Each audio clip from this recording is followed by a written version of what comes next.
They always get to this section, they're like, so Matt, you sound pretty great. Anything you're not so good at?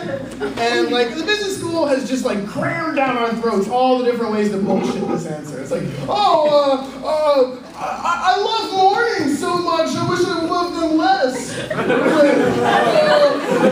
don't take enough time for myself, I give too much to the company. And like for once, I just want to be honest with them. Like I want them to be like, so Matt, got any weaknesses? And I want to be like, sometimes I don't cross my legs when I don't wear underwear with my jean shorts. But I'm working on it. Or sometimes I get underneath my covers and eat 5 bean burritos from Taco Bell. And I pass out in the middle of the day. But I'm working on it. Sometimes I get blackout drunk. And then I go up to girls and say, I don't want to have sex with you. I want to make love to you. But I'm working on it. I ain't get a job. All right, if you want to see some comedians who've been working on their jokes, first to the stage is Jason Goldberg.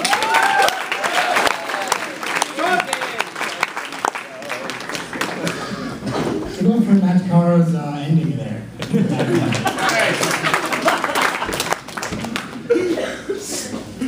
What's up? Great crowd tonight. Thanks a lot for coming, guys. My boy's Keith back there. So for some of you, this is your first bureau show. For some of you, it's like your 10th bureau show. But no matter how many bureau shows you've been to, odds are if you eat at either diner, one of us has like felt like an asshole and given you a flyer at some point, right?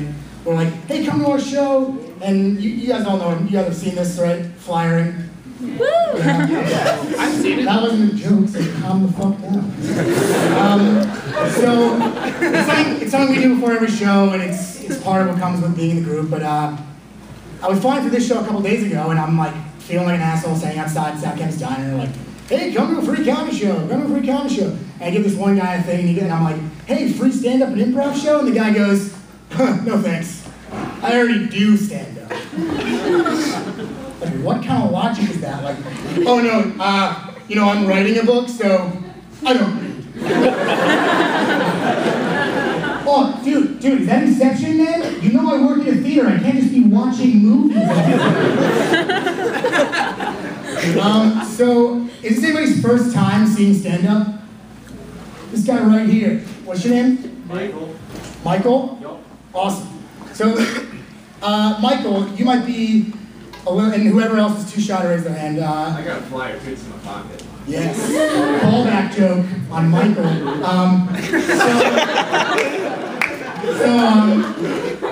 Michael, if it's your first time seeing stand-up, like the form of it might confuse you, like it's not used to what you've seen in the past. You just might feel a little unfamiliar with what's going on, but it's okay, because I'm here to kind of clarify for you. I'm going to give you an outline, a template, if you will, of a stand-up joke, all right? And maybe once I lay it out in generalities, it'll be clearer for you, all right?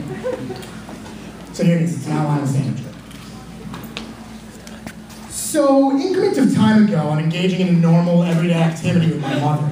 And she's all like, exaggerated impression of something my mother never really said. And I'm like, suitable response? And she's like, motherly Jewish guilt. Anyway, long-winded and probably not funny analysis of how I feel about the situation, accompanied by a ridiculous and probably vulgar metaphor that I hope you can all relate to. But then, just as my voice begins to hint that the story's gonna take an unexpected turn, the story takes an unexpected turn! Right? Pause for dramatic effect and pace the stage, repeating the phrase, I know. I mean, what's the deal with rhetorical questions? I'll tell you. Further analysis of my feelings on these new developments, which brings me to an indirect and desperate setup for what I really hope is my best impression. Old musician! Just as you guys are kind of getting sick of it, punchline, all right? Pause for laughter, bad segue, repeat as needed, okay? Can we move the fuck on now, Michael?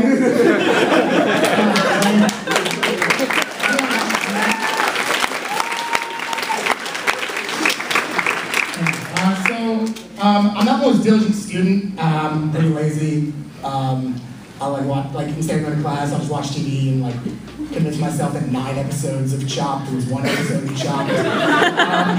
But anyway, I realized recently it's actually the weather that decides whether or not I go to class.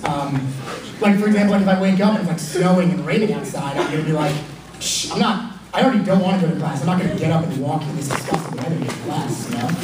But if it's real sunny and nice outside, I'm like, I can't spend the whole day inside. I gotta chill outside. I can't just go to class. So on an average day when it's a little overcast and barely windy, you know, it's a little chilly, I'm just why would I leave my apartment? There's nothing special about today.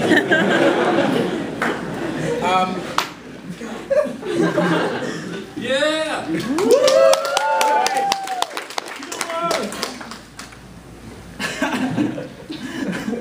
All right, okay. Recently I was on my way home for Thanksgiving or a cousin's wedding or something. It's not important. Might be Yom Kippur. I don't know. Anyway, so I'm on my way home. The occasion's not important. All right. And what's important is that I was in a car. All right. The reason why is not important. All right. So we can stop dwelling on it. We can move on with the rest of the story. Right. Okay.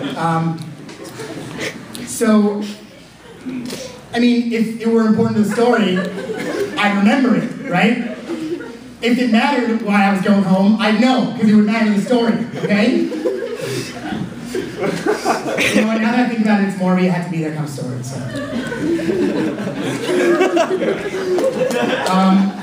so you guys know when there's something wrong with the world, something wrong with someone you care about or something you care about, and you just feel I can't do nothing, you know, I can't just sit back and watch this. I don't know if I can do anything, but I gotta at least try, you know? So, I don't know if you guys have heard, but Macaulay Culkin's career is not doing so well. And I don't know if I can be the one to save it, you know, but I can do my darndest, right?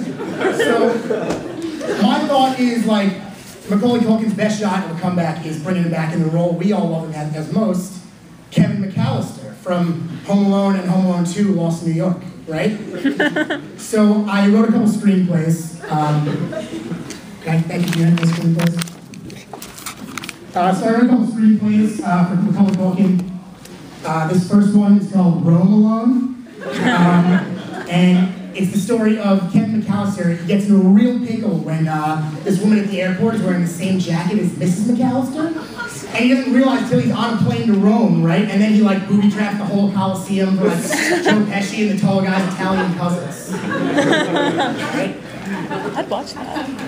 This next one is called Gnome Alone. And Macaulay Culkin just plays a garden gnome, kind of just with his class.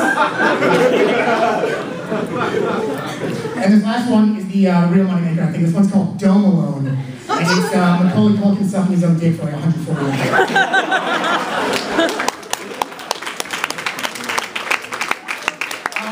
So this is a character I've been working on. This is a character called the Cockney Nazi. The Cockney Nazi. Oi! Oil in that!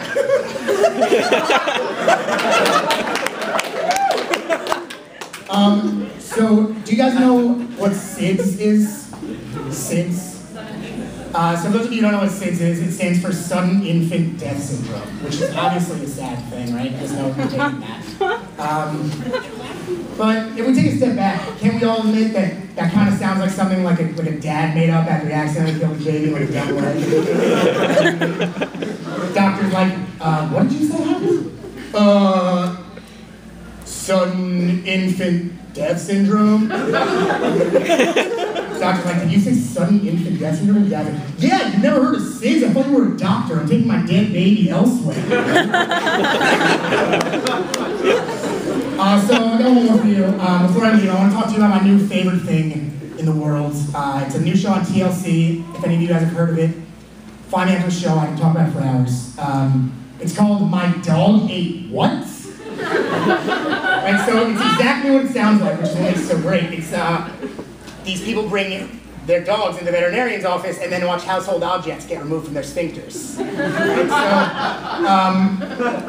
Right? So they like really like milk all the drama they can out of the show, right? Like they're like black and white reenactments with like reenactment actors and reenactment actor dogs. And like dark ominous music, close-ups on like uncomfortable doggy grimaces. And there's this one episode that is just like, it blows all the other episodes out of the water. And this woman brings in her chihuahua, and she's just like, I don't know what's wrong with him, he's not eating right, like he's usually such a happy dog.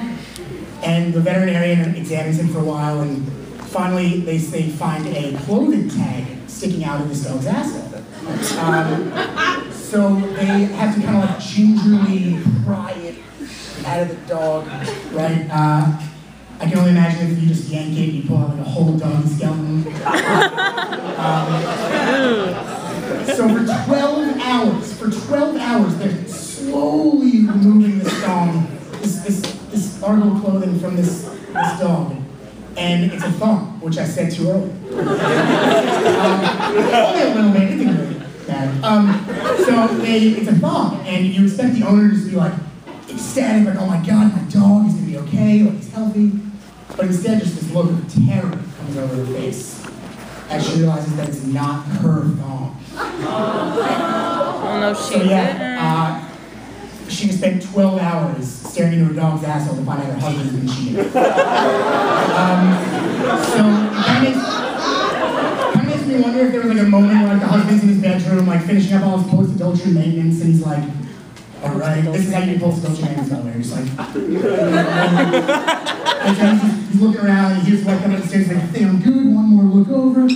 Oh shit, there's that thong over there. Roscoe, come here, Roscoe, come here. God, I hope this dog dies before he shits. Or maybe the dog was like under the bed hanging out and he saw the dog and was like, oh my god, I'm pretty sure that's the babysitter's. I can't let him get caught, he's my best friend. That's all I've got. Thanks a lot.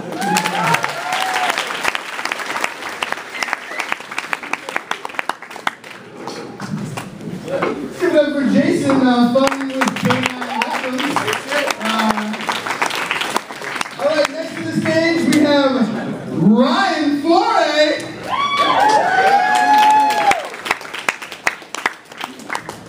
What's up? This is Mike. Alright, it's working. Alright, let's get into it. Don't take videos of this, because I just want this to be like an intimate moment between me and all of you right now. So, in my years on this earth, I realized that a lot of things have happened to me that have made me lose my innocence in many ways. And it's frustrating because I know there's people that I like my parents and stuff, that could have warned me about things that were going to happen that like suck in my life. Like my parents never told me that if you work your first job at like a fast food place, that you're probably going to want to kill yourself in a couple months. They never told me that. So I worked at a Burger King with my first job, and I don't remember like the actual job at all. I just like it was a couple months that just blur together. It's just a big shitty area of my life. And all I remember is the last day I was stocking dressings in the freezer and eating cookie dough because I knew where the cookie dough was in the freezer, and I'm a bad employee. And like I was such a bad employee. Like I volunteered to go out and throw away the food that they were gonna throw away at the end of the day that no one ate. I'd go and do this with this dude Miguel. I'd volunteer to do this, and I'd stand out by the dumpster. Miguel, like he was the nicest guy. He didn't speak any English at all, and he had like gnarliest lazy eye.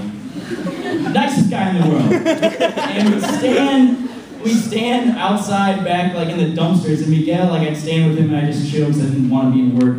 And he would just eat out of this bag of shit, like this trash bag full of food we were gonna throw away. And he would offer it to me, and like I wasn't gonna be rude. I wasn't gonna be sure, Miguel, I'll eat out of your mystery bag. But it wasn't a good mystery bag, like the kind of mystery bag that you have on you when you're on some epic quest, and like I need a sword right now, like. And just comes out of the mystery bag and saves the day. Like this is the kind of mystery bag that was just full of shitty things, and the only mystery was like how shitty was the thing you were gonna pull out of it would actually be. And it was always like a fish fillet or something from Burgers. Terrible. So I'm stocking dressings in the freezer, and I'm done, and I leave, and I go back to being a cashier. And a couple minutes later, my manager pulls me into her office, and that was weird because I didn't even know we had an office at Burger King. But it turns out it's this little closet next to the kitchen. And so I go in there, and I know something's up, and I walk in, and immediately I see this lump of cookie dough sitting on her desk with one bite taken out of it. My bite. And she sits me down, she's like, Ryan, like, takes it super, super serious. Like, you're committing high treason against the king. And Sean said he saw you eating a pie last month. Sean doesn't even talk, fuck that guy. The one thing he says is ratting on me. So, like, how do you even know that it was me that ate that? Fuck you. And she goes, Ryan, you literally look like you just ate shit from the amount of chocolate stuck in your teeth right now. Like, valid point, alright. And so I leave and I'm pissed and I call my mom because I can't drive yet. Mom, pick me up from Burger King, just got fired. And she picks me up and she doesn't even believe me. They got fired for cookie dough. She just thinks I'm lying. And I'm like, fuck this, like, you don't get me. And Coach dropped me off at this girl's house I've been dating. Like, she'll understand, I need to vent somewhere. And so she agrees to, because I'm mad or whatever. And she drops me off, and before I get out of the car, she's like, oh, by the way, Brian, it looks like you ate shit. There's so much chocolate stuck in your teeth. You ate shit. Stop it, Mom. And I go inside and I'm venting to this girl that I'm dating at the time. And I'm being like frustrated and I'm pissed off. But I also understand that my story isn't very valiant in many ways. Like, it's kind of pathetic, the way to get fired from a job. But she's treated a lot more sympathetically than I thought she would. Like, she's treating it like it's like some war-torn story of like tragic. Like, I lost my best friend, Miguel. And, like, she's really sympathetic and she's like really comforting. And somehow in her mind, she justifies that me getting fired from Burger King and like that, the sorrow that brought me was enough that we should have sex for the first time. Is that, duh. Getting fired from Burger King deserves losing your virginity, which like it was for me, but like I'm innocent. I don't know about sex. Like I'm just a little high schooler, and the only thing I know about sex is that you always wear a condom. You always wear a condom. You always wear a condom. I knew it's like etched into my brain, but like what I soon learned is like condoms are great if you don't want to get AIDS. It's like perfect tool. Terrible if you want to have sex. It's terrible. Like alright, what's your favorite food? Let me make a little comparison. What's your favorite food? Yeah? No, right? I'm talking to you. Right here, don't turn around. Honestly, any food. Go with watermelon. Watermelon? Alright, watermelon. So like you're at this 4th of July picnic, and there's this big old fat slice of watermelon in front of you, and you see like it's seedless, so you don't have to worry about that. Oh my God, this is so good. And the sun is blazing above, and it's glistening off of the watermelon. You can see your reflection in this watermelon. It's that fucking good. And you take a big, you don't even need a spoon or anything. You just take a big old handful of it, and you're about to eat it. And right before this delicious watermelon touches your lips and your taste buds, someone lines your whole inner mouth with this loony bag. You can't taste anything at all. It's terrible. That's what a condom is. It just makes something that should be great absolutely terrible. So we're in the middle of like this. I'm gonna call it a race. We're in the middle of this race here, and I realized mid-race, like I'm lost. I'm not gonna finish this. I'm gonna see the finish line. At some point in the race, like I went off track from everyone else, and I'm just lost in the woods now. I don't know where I am, and I'm just kind of sad. But I don't want to admit this to her. Like I don't want to like listen. I'm lost in the woods right now. I can't finish this race. I don't want to say that. So I come up with this plan to get me out of the situation, get me out of the setting that I'm in, which is a bed. And so I make up like the cheesiest line to say like, oh no, like here it comes, like, this volcano is about to erupt. And right after I say that, I just like jump out of the bed and I run down the hallway to the bathroom, and I turn the corner, I'm in the bathroom, but what I wasn't expecting was she also jumped out of the bed and ran after me. It's like when one horse starts running, a bunch of other horses follow running. It was the same concept. And she starts running after me, and I get to the bathroom, I'm like, shit, I have 2 seconds to come up with something that looks like semen in this condom. And I'm not thinking, so I just rip off the condom and I spit in it. I tie it up because just in case like she thinks like I had like some thought in my brain she's gonna have to test it or something. And I tie it up and she comes and she's in the doorway and I'm dangling this condom like there it is, and she's going, right? And then this horrified look comes over her face. Ryan, what the fuck is wrong with you? Did you just come chocolate? And I look at her, holy shit! There's no thing someone wants and that comes in fucking chocolate syrup. And that was the last thing she said to me.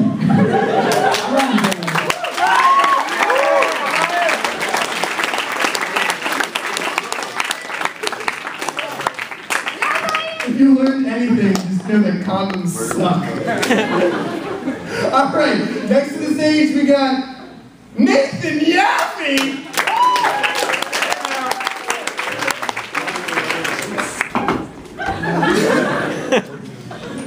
Just smart like that.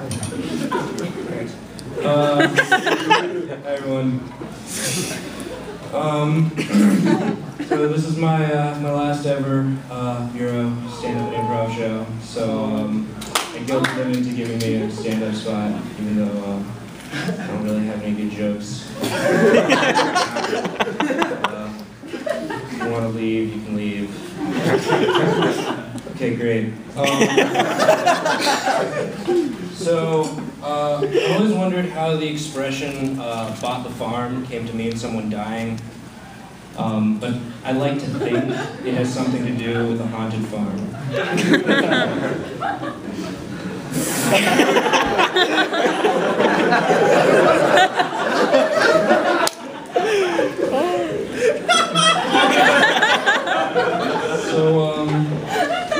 So Michael Jordan has a Hitler mustache now. You guys know that?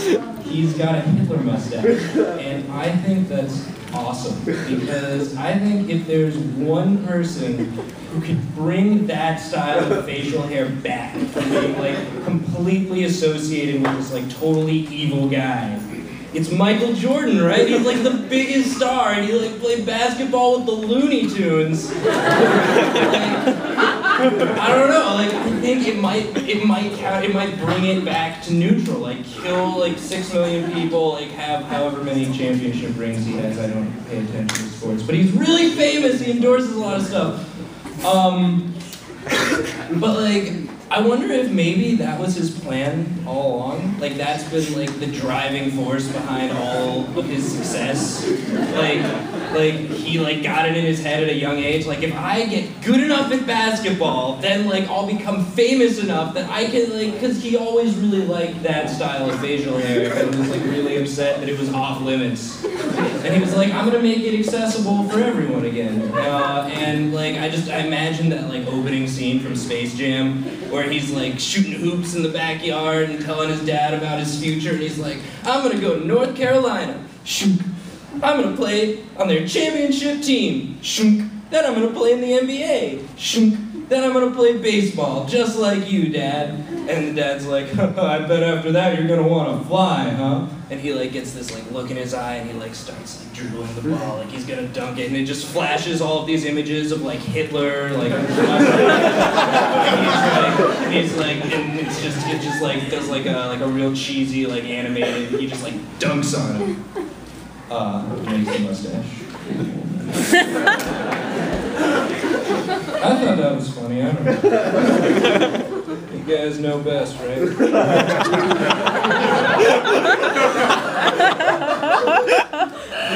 I was wondering how decided which of the characters on Sesame Street got to have noses. Like some of the monsters do and some of them don't. It confused me. Like it was like a status symbol because like Elmo, he's got a nose, and like Elmo's like the star of the show. Like it's Elmo's world. So like yeah, he's got a nose. And like Crouch, like he's not gonna be able to afford a nose. He like lives in a trash can.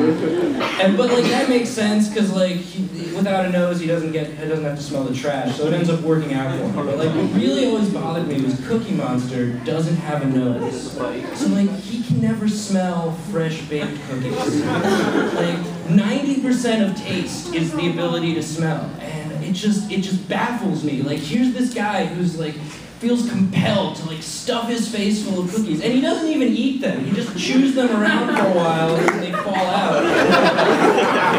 And he can't even taste them. And it seems cruel to me. I think that we should start a petition against him. That guy's been through a lot. It's dangerous to walk around College Park at night. But I do it anyway, 'cause I'm bad. But I'm also a wimp, and I have this unnatural fear of getting murdered.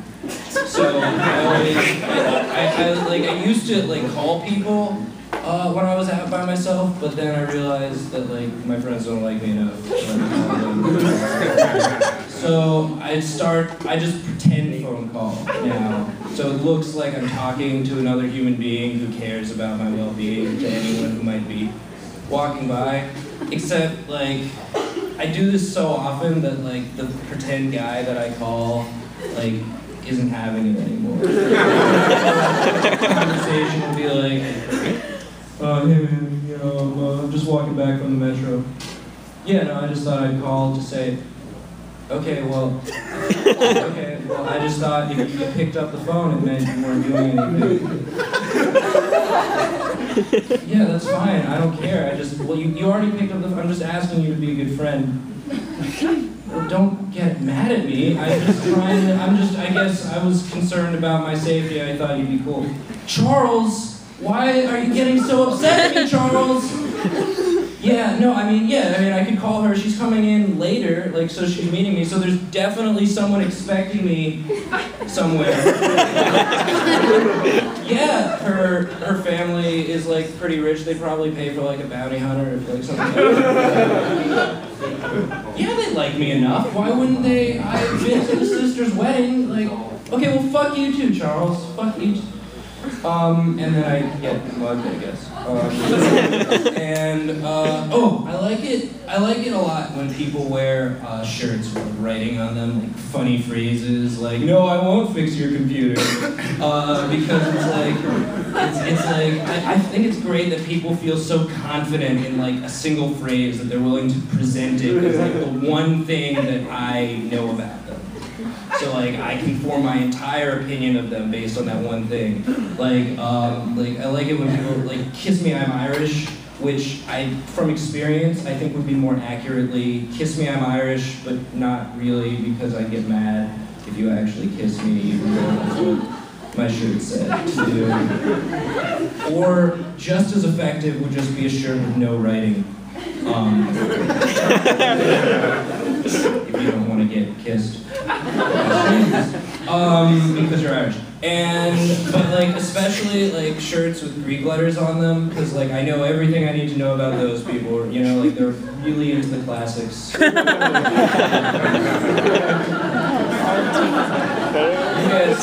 You guys thought I was gonna make a joke about people in France and how they talk dumb no matter what they're doing, whether it's like saying something dumb in class or like ordering at Chipotle, like, oh yeah, can I get like a chicken burrito? Is guacamole extra? Yes, guacamole's extra. It's always fucking extra. It's never not extra. Anyone who's in Teak who's still here, that doesn't apply to you. I don't know. Yeah, there's like one guy. Thanks for staying, man. Appreciate it. It's a fun time. You're driving But yeah, like.